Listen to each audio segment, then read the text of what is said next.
ஆதி பாரதி சீரியலில் பாரதி தான் கொலை பண்ணினாங்கன்னு போலீஸ் எஃப்ஐஆர் போட்டுடுறாங்க. பாரதியை வெளியே விட மாட்டோம், கோர்ட்டில் ஒப்படைக்கிறோன்னு சொல்லிட்டு இருக்காங்க. ஆதி உறுதியோடு சொல்கிறாங்க, கண்டிப்பாக பாரதி இந்த கொலையை பண்ணியிருக்கவே மாட்டாங்க. அவங்களுக்குன்னு 2 குழந்தைங்க இருக்குது, குடும்பம் இருக்குது. இப்படி இருக்கும்போது அவங்க கொலை பண்ணிட்டு ஜெயிலுக்கு போக வேண்டிய அவசியம் கிடையாது. அப்படி அவங்க நினச்சிருக்கவும் மாட்டாங்க. பாரதி ரொம்ப நல்லவங்க, அவங்க நிச்சயமாக இந்த கொலையை பண்ணியிருக்க மாட்டாங்க அப்படிங்கிறத நிரூபிக்கிறதுக்காக ஆதி என்ன முடிவெடுக்க போகிறாங்க, அடுத்தது என்ன ஸ்டெப் எடுக்க போகிறாங்கன்னு பார்க்கலாம். வாங்க வீடியோக்குள்ளே போகலாம். வக்கீல் ஆதி கிட்ட சொல்கிறாங்க, பாரதிக்கு யாரெல்லாம் எதிராக இருக்காங்களோ அவங்க மூலமாக நம்ம விசாரணையை தொடங்கினா தான் இதுக்கு உண்மை தெரியுங்கிறாங்க. அப்போ ஆதியும், சரி சார், உங்கள் சைடில் நீங்களும் விசாரிங்க, என் சைட்லையும் பாரதிக்கு எதிரிங்க யாராவது இருக்காங்களா, இல்லை எனக்கு ஒரு 2-3 பேர்த்து மேலே சந்தேகமும் இருக்குது, அவங்கள நான் விசாரிக்கிறேன் அப்படின்னு சொல்லிட்டு ஆதி கிளம்பலான்னு போகும்போது அப்போ தவக்கலை பாட்டி எல்லாரும் வந்து அழுதுகிட்டு நிற்கிறாங்க. அப்போ பாட்டி சொல்கிறாங்க, பாரதி வாழ்க்கையில் ஏன்டா இப்படி நடக்குதோ தெரியல, அவள் வாழ்க்கையில் இப்படி கண்ணுப்பட்ட மாதிரி ஒன்று மாற்றி ஒன்று பாரதிக்கு இவ்வளோ கஷ்டமாக இருக்கே தம்பி, எப்படியாவது அவள் நிரபராதின்னு நிரூபித்து கொண்டு வந்து சேர்த்திடுங்க, இந்த குடும்பம் உங்கள் கையில் தான் இருக்குன்னு பாட்டி கெஞ்சுறாங்க.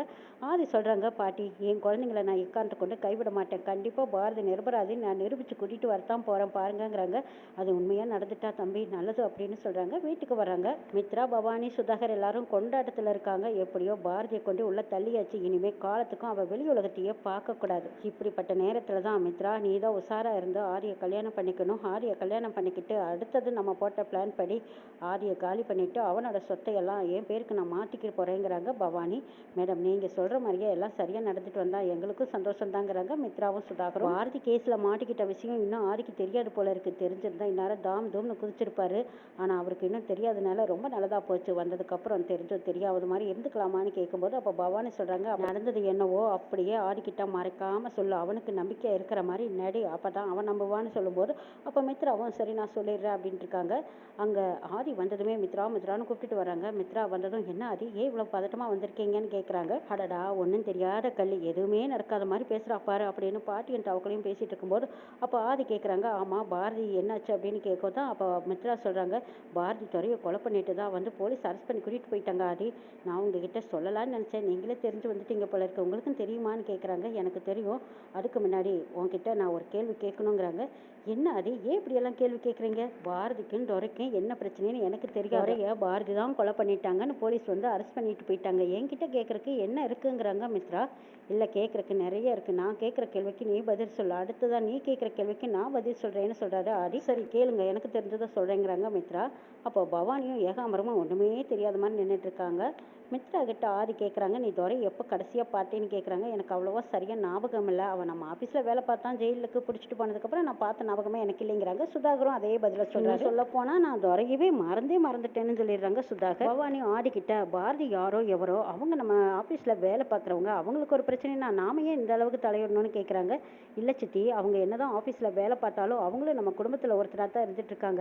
ஆஃபீஸில் வேலை பார்க்குறவங்களுக்கு இருந்தாலும் சரி, நம்ம குடும்பத்தில் ஒருத்தருக்காக இருந்தாலும் சரி, ஒரு பிரச்சனைனா அது நாம தானே போய் முன்னாடி நிற்கணும், அப்படி நம்ம ஒதுங்க முடியாது. பாரதியும் இந்த குடும்பத்தில் ஒருத்தராக இருக்காங்க, குழந்தைங்களோடு இருக்கிற அவங்க கண்டிப்பாக இந்த கொலையை செஞ்சுருக்க முடியாது, செய்ய வாய்ப்பும் கிடையாது, அவங்க ஒன்றும் அவ்வளோ தூரம் முட்டாள் கிடையாது. ஒரு கொலையை பண்ணிட்டு போலீஸ் ஸ்டேஷனில் போய் ஜெயிலில் உட்காந்துக்கிட்டு இருக்கணுங்கிறது அவங்களுக்கு என்ன விடியா, குழந்தைங்களோட எதிர்காலத்தை நினச்சி எப்போவுமே நல்லது தான் யோசிப்பாங்க. அப்படிப்பட்டவங்களுக்கு இப்படிப்பட்ட ஒரு பழியும் விழுந்து அவங்கள அரெஸ்ட் பண்ணி கூட்டிகிட்டு போயிருக்காங்க, எஃப்ஐஆரும் போட்டாச்சு, இனி கோர்ட்டில் பார்த்துக்கோங்கன்னு சொல்லிட்டாங்க. அதனால தான் நான் இந்த கேஸை தோண்டி திரும்பி இருக்கலான்னு நினைக்கிறேங்கிறாங்க. அது இது கேட்டதும் எல்லாருமே திருன்னு முடிச்சுட்டு இருக்காங்க. சித்தப்பா, நான் உங்ககிட்ட தனியாக பேசணும், இப்படி வாங்கன்னு சொல்லி தனியாக கூட்டிகிட்டு போகிறாங்க. அப்போ பவானியும் ஏகாம்பரமும் நம்மக்கிட்ட என்ன கேட்க போகிறான்னு தெரியல அப்படின்னு போய் பார்க்கும்போது அப்போது ஆதி எல்லாமே மனசில் வச்சுட்டு கேட்குறாங்க. அதாவது என் கல்யாணத்தும் போது கண்டிப்பாக சித்தியும் சித்தப்பாவும் இங்கே தான் இருந்திருக்காங்க, ஆனால் இவங்களுக்கு பாரதியை பற்றி தெரியாமல் இருக்க சான்ஸே கிடையாது, இவங்க என்ன தான் சொல்கிறாங்கன்னு கேட்கலான்ட்டு ஆதி கேட்குறாங்க. சித்தப்பா, பாரதி உங்களுக்கு இதுக்கு முன்னாடி தெரியுமா, நீங்கள் எப்போ பார்த்துருக்கீங்களா, இவங்களை பற்றி கேள்விப்பட்டிருக்கீங்களான்னு கேட்கும்போது பவானியும் சரி ஏகாம்பரமும் சரி, பாரதியை நாங்கள் இதுக்கு முன்னாடி பார்த்ததும் இல்லை, யாருன்னு கூட எங்களுக்கு தெரியாதுன்னே சொல்லிட்டாங்க. ஆனால் ஆதியோட மனசில் பல கேள்விகள் ஓடிக்கிட்டே இருக்குது, அது எப்படி தெரியாமல் போயிருக்கோம், இவங்க நம்மக்கிட்ட ஏதோ ஒன்று மறைக்கிறாங்கன்னு தெரியுது, இது தப்பாக தெரியுது, எப்படி கண்டுபிடிக்கிறது, சரி இருக்கட்டும் மறுபடி பேசிக்கலாம் அப்படின்னு நினச்சிட்டு, சரி சித்தி, அப்போ உங்களுக்கு பாரதியை பற்றி எதுவுமே தெரியாதுல்ல அப்படின்னு கேட்கவும் பவானியும் ஏகாம்பரமும் தெரியவே தெரியாதுன்னு சொல்லிடுறாங்க. அப்போ ஆதி அங்கேருந்து கிளம்பும்போது அப்போ பவானியும் ஏகாம்பரமும் பேசிக்கிறாங்க. ஆதிக்கு நம்ம மேலே சந்தேகம் வந்திருக்கு, அதனால தான் இப்படி துருவி கேட்டுகிட்டே இருக்கான், எத்தனை தடவை கேட்டாலும் சரி பவானி யாருன்னே தெரியாதுன்னு நம்ம சொல்லிடலாம் அப்படின்னு ஏகாம்பரத்துக்கிட்ட ஐடியா கொடுக்குறாங்க. ஏகாம்பரமும் ஆமாம் பாரதி யாருன்னே நமக்கு தெரியாதுன்னு ஒரே மாதிரி சொல்லிடணும்னு முடிவு எடுக்கிறாங்க. பாரதி ஜெயிலில் இருந்துக்கிட்டு நடந்ததையெல்லாம் யோசிச்சு பார்க்குறாங்க. இந்த ஆதி எதுக்காக என் கண்ணு முன்னாடி வந்தான், அதுக்கப்புறம் என்கிட்ட பிரச்சனை பண்ணனா, அவன் பின்னாடி நான் ஓடினேன், அங்கே போனதுக்கப்புறம் அவன் என்கிட்ட தப்பாக நடந்துக்க முயற்சி பண்ணனா, வேணும்னே என்னை பிளான் பண்ணி அங்கே கூட்டிகிட்டு போன மாதிரியே இருக்குது அப்படின்னு பாரதி யோசிச்சுட்டே இருக்காங்க. ஆனாலும் அவன் என் கையை பிடிக்கும்போது கையில் ஏகப்பட்ட காயம் ஆயிடுச்சு. கையில் கத்தியை வச்சுருந்தான், அந்த கத்தியை நான் எடுத்துட்டேன். அவன் கையை கிழிச்சிட்டு அப்படியே அங்கே இரும்பு எடுத்து அவன் தலையில் அடிச்சிட்டு ஒட்டோட்டமாக ஓடி வந்துட்டேன். நச்சுன்னு அடித்தது ஒன்று தான், மற்றபடி எதுவும் நடக்கலை. கத்தியால் நான் குத்தவும் இல்லை, அவன் செத்ததை நான் பார்க்கவும் இல்லை. அங்கேருந்து தப்பிச்சு வந்தால் போதும்னு நான் வந்துட்டேன். அதுக்கப்புறம் என்ன நடந்திருக்கும், யார் எனக்கு பின்னாடி ஃபாலோ பண்ண வந்திருப்பாங்க அப்படின்னு பாரதி பல யோசனைகளில் நின்றுட்டுருக்காங்க. பாரதி கிட்ட விசாரித்த வரைக்கும் இவங்க சொன்னதை வச்சு நம்ம யாருக்கிட்ட இதை பற்றி பேசி பார்க்கலான்னு ஆதி காரில் வரும்போது யோசிச்சுட்டே இருக்காங்க. சரி, தன்னோட ஃப்ரெண்டு இன்ஸ்பெக்டர்கிட்டயே கேட்டு பார்க்கலான்னு ஆதி அவங்க ஃப்ரெண்டுக்கு ஃபோன் பண்ணி பாரதி ஒரு சிக்கலில் மாட்டிக்கிட்டாங்க. ஜாமீனில் வெளியே வந்துட்டு தான் சொன்னீங்கல்ல, ஆனால் வெளியில் கூட்டிகிட்டு வந்தது யாருன்னு தெரியல. பாரதி இப்போ அவனை கொலை பண்ணிட்டு தான் அரெஸ்ட் பண்ணி வச்சுருக்காங்கன்னு சொல்கிறாங்க. இதை கேட்டதுக்கு இன்ஸ்பெக்டர் அதிர்ச்சி அடைகிறாங்க. என்ன ஆதி சொல்கிறீங்க, ஜாமீனில் வெளியில் வந்தவனை இப்போ கொலை பண்ணிட்டாங்களா? ஐயோ, இது என்ன நம்புற மாதிரியே இல்லையே அப்படின்னு இன்ஸ்பெக்டர் சொல்லவும் அதுதான் எனக்கும் ஒன்றும் புரியல. பாரதி தான் கொலை பண்ணிட்டு தான் இப்போ கேஸில் அரெஸ்ட் பண்ணிட்டாங்கங்கிறாங்க. அப்படியா, சரி, இதை பற்றி நம்ம எப்படி தெரிஞ்சுக்கிறது அப்படின்னு ஆலோசனை கேட்கும்போது, சரி ஜிஹெச்ஓட டெட் பாடி இருக்கும், அங்கே போஸ்ட்மார்ட்டம் ரிப்போர்ட் என்ன சொல்லுதுங்கிறத கேளுங்க, அதுக்கப்புறமா பேசிக்கலான்னு இன்ஸ்பெக்டர் சொல்கிறாங்க. இதை கேட்ட ஆதியும் சரி நான் போய் ஜிஹெச்சில் போய் என்னங்கிறத பார்க்குறேன்ட்டு ஜிஹெச்சுக்கு போகிறாங்க. அங்கே போய் டாக்டரை பார்க்குறாங்க. நீங்கள் தான் டெட் பாடியை போஸ்ட்மார்ட்டம் பண்ணிட டாக்டரான்னு கேட்குறாங்க. ஆமாம் சார் நான் தான் அப்படின்னு சொல்லவும், துறையோட ரிப்போர்ட் எனக்கு வேணும்னு கேட்குறாங்க. தாராளமாக கொடுக்கலாம் அப்படின்னு சொல்லிட்டு வாங்க உட்காருங்க அப்படின்னு சொல்லி உட்கார வச்சு அங்கே நடந்தது என்னன்னு டாக்டர் விவரமாக சொல்கிறாங்க. அதாவது துறையோட தலையில் பெரிய ஆங்கிலால் அடிபட்டிருக்கு, வயிற்றுல 2 குத்து ஆழமான கத்தி குத்துப்பட்டிருக்கு. அந்த கத்திலையும் சரி அந்த ஆங்கிலையும் சரி பாரதியோட கைரேகை தான் பதிஞ்சிருக்கு. துரையை பக்கத்தில் இருக்கிற காட்டு பக்கம் இழுத்துட்டு போய் பெட்ரோல் கேன் எடுத்து அந்த பெட்ரோலை ஊற்றி தீ வச்சிருக்காங்க. அந்த பெட்ரோல் கேன்லேயும் பாரதியோட கைரேகை தான் பதிவாயிருக்கு. அக்கம் பக்கத்துக்காரங்கெல்லாம் பார்த்துட்டு ஏதோ புகை வருதேன்னு சத்தம் போட்டிருக்காங்க. அப்போ தான் போலீஸ்க்கு இன்ஃபார்ம் பண்ணியிருக்காங்க. போலீஸ் எல்லாம் ஓடி போய் பார்க்கும்போது பாதி எரிஞ்சு தணலாயிட்டாங்க. திரும்ப அதை போஸ்ட்மார்ட்டத்துக்கு தான் கொண்டு வந்திருக்காங்க. இங்கே துரை தான் இருக்காரு. துரையோட டிஎன்ஏ டெஸ்ட் முதற்கொண்டு நாங்கள் எல்லாம் ரெடியாக எடுத்து வச்சிட்டோம். அதாவது போலீஸ் ஸ்டேஷனில் அவனோட ரிப்போர்ட் இருக்குது. அந்த ரிப்போர்ட்டும் இப்போ நாங்கள் போஸ்ட்மார்ட்டம் பண்ணின ரிப்போர்ட்டும் ஒன்றா மேட்ச் ஆகுது.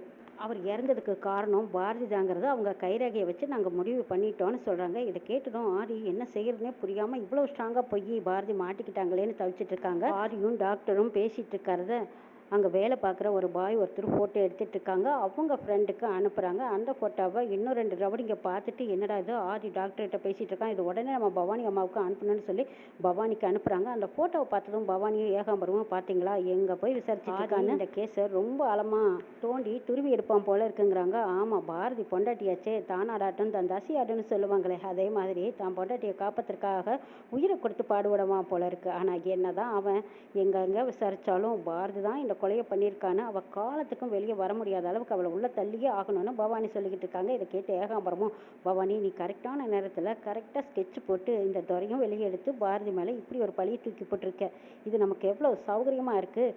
இப்போ பாரதியும் ஆதியும் பிரித்து சந்தோஷம் ஒரு பக்கம் இருந்தாலும் இனிமேல் ஆதியோட வாழ்க்கையில் பாரதி வரப்போகிறதே இல்லை.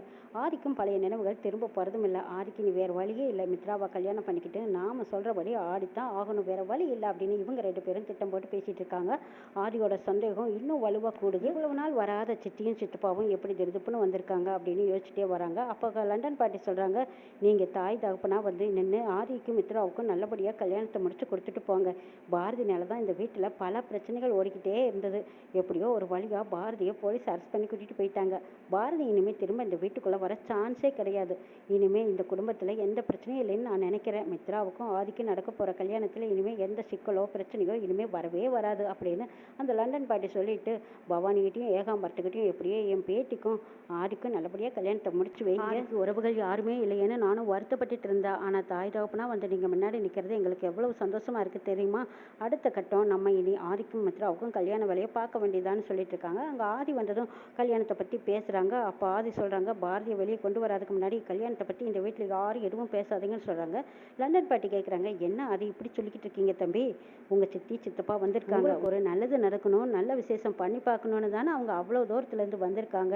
நீங்கள் என்னடான்னா எப்போ பார்த்தாலும் இந்த பாரதியோட பிரச்சனையை இழுத்து போட்டுக்கிட்டே இருக்கீங்களே. இந்த பாரதியை விட்டுட்டு கொஞ்சம் வெளியே வாங்க. உங்களுக்கும் மித்ராவுக்கும் கல்யாணம் பண்ணணும். அதை பற்றி நீங்கள் யோசிங்கன்னு லண்டன் பாட்டி சொல்கிறாங்க. இல்லை பாட்டி, இதில் யாரும் எதுவும் தலையிடாதீங்க. நான் பாரதியை வெளியே கொண்டு வந்ததுக்கு அப்புறம் தான் இந்த கல்யாணத்தை பண்ணிக்குவேன். அதையும் தாண்டி தமிழ் பாப்பாவை நான் தத்தெடுத்துருக்கேன். அந்த குழந்தைங்க என்னை நம்பிட்டு இருக்காங்க. அந்த குழந்தைங்கள நான் அனாதையை விட முடியாது. இப்படி ஒரு சூழ்நிலையிலையும் அவங்க ஒரு மன கஷ்டமான நிலையில் இருக்காங்க. இப்போ நான் தவிக்க விட்டேன்னா அப்போ நான் மனசுனே இருக்க முடியாது அப்படின்னு சொல்லி ஆதி குழந்தைங்கள கூட்டிக்கிட்டு அவங்க ரூமுக்கு போகிறாங்க. இதை பார்த்துட்டு இருக்கிற மித்ரா முதற்கொண்டு, பார்த்தீங்களா ஆதி எப்படி பைத்தியமாக இருக்கார் பார்த்தீங்களா, இவங்களை எப்படி தான் நான் திருத்தி கொண்டு வருவேன். அப்போவே ஒரு தடவை இந்த பிள்ளைய தத்தெடுக்கும் போதே நான் வேண்டான்னு மறுத்தேன். அதுக்கப்புறம் சரி போனால் போகுது, இதுதானேன்னு விட்டு பிடிக்க இவர் ரொம்ப தான் பாரதி குடும்பத்து மேலே அக்கறை எடுத்துகிட்டே இருக்காரு. நானும் பல தடவை சரி போயிட்டு போகுதுன்னு விட்டு கொடுத்து போனால் அவர் என் பேச்சுக்கு மரியாதை கொடுக்கறதும் இல்லை, என்னை லட்சியப்படுத்திக்கிறதும் இல்லை அப்படின்னு மித்ரா சொல்கிறாங்க. இதை கேட்ட பவானி சொல்கிறாங்க, இதை பாரு மித்ரா, தானே பாரதிக்கு முதல் அடி விழுந்திருக்கு. அடுத்தது இன்னும் என்னெல்லாம் நடக்க போகுது பாரு. என்ன இந்த குழந்தைங்க தானே, இதுகளையும் சீக்கிரமாக வீட்டை விட்டு வெளியே அனுப்பிட்டா இதுக எங்கேயோ போயிட்டு போகுது. திரும்ப இந்த குடும்பத்தில் அந்த கிழவியும் தவக்களையும் அவங்களையும் சர்வசாதாரணமாக வெளியே அனுப்பிடலாம். நாங்கள் எதுக்கு வந்திருக்கோம், நாங்கள் பார்த்துக்குறோன்னு சொல்கிறாங்க பவானி. மித்ரா பவானி கிட்ட, மேடம் நான் உங்களை தான் நம்பியிருக்கேன். இவ்வளவு நாளாக ஆதியை கல்யாணம் பண்ணிக்கணும்னு ஆசையிலே இருந்தேன். ஆனால் இது வரைக்கும் நடக்காமல் போச்சுமே. நம்ம ஒவ்வொரு அடியாக எடுத்து வச்சு இந்த கல்யாணத்தை நல்லபடியாக சீக்கிரம் முடிக்கணும்னு பேசி முடிச்சிருக்காங்க. ஆதி போகிற போக்க பார்த்தா நிச்சயமாக பழைய ஞாபகம் திரும்ப வாய்ப்பே இல்லை. ஆனாலும் எதனால் இப்படி பாரதிக்கிட்டையும் குழந்தைங்ககிட்டையும் இவ்வளவு பாசமாக ஆடி இருக்காங்கிறாங்க. என்னதான் இருந்தாலும் அவனோட ரத்தம் ஆச்சே. தான் நாடாட்டுன்னு தன் தசையாடுன்னு சொல்லுவாங்களே, அது உண்மையாக தான் போச்சு அப்படின்னு ஏகாம்பரமும் பவானியும் பேசிகிட்டு இருக்காங்க. ஆதி குழந்தைங்களையும் கூட்டிகிட்டு போய் அவங்க ரூமில் தூக்கமே இல்லாமல் அப்படியே என்ன நடந்திருக்கும்னு யோசிச்சுட்டே இருக்கும்போது அப்போ ஆதியோட கனவுல வாசு வராரு. என் தம்பி துரை சாகலை, அவன் இன்னும் ஹாஸ்பிட்டல் தான் ட்ரீட்மெண்ட் எடுத்துகிட்டு இருக்கான்னு சொல்கிறாங்க. அப்போ ஆதிக்கு குழப்பமாக இருக்குது. எது துரை சாகலையா, அப்போ நடந்தது என்னவா இருக்குன்னு யோசிக்கும்போது அப்போ வாசு சொல்கிறாரு, அதாவது துரை பாரதி கிட்ட சரியான வம்பு பண்ணிட்டு இருக்கும்போது அந்த இடத்துல சில ஆதாரங்கள் இருக்கு, அந்த ஆதாரத்தை தேடி பிடிச்சா உண்மை வெளியே வரும்னு சொல்லியிருக்காங்க.